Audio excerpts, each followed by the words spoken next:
walaashii muslimada ah in video TikTok ah iska duubto malaayiin ay ku fiirsato wax faa'iido ah adduunka aakhirka ugu jiro hooyada fiiri waqti adiga ay ku dhameeyda jirta adduunkan bal fiiri maalmahan sii socda habeenkan soo galaya fiiri cimriga sida ay u socda ilaahay 60kan 70kan 80kan sano uu ku sii way dhamaan laakiin maalin ayaa hortiisa soo istaagi doonta waxa lagu warsan dhalinyarimada maxaa ku soo dhameys marka idan maxaa dhigay asbuuc walba video TikTok aan soo dhigay maadhay hees walba oo soo baxda waan soo kor saaray maadhay maalinta ayda ka cabsa ilaahay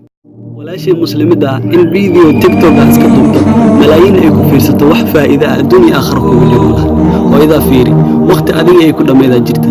adduunkan bal fiiri maalmahan sii socda habeenkan soo galaya fiiri cimriga sida ay u socda ilaahay 60kan 70kan 80kan sano uu ku sii way dhamaan laakiin maalin ayaa hortiisa soo istaagi doonta waxa lagu warsan dhalinyarimada maxaa ku soo dhameys marka idan maxaa dhigay asbuuc walba video TikTok aan soo dhigay maadhay hees walba oo soo baxda waan soo kor saaray maadhay maalinta ayda ka cabsa ilaahay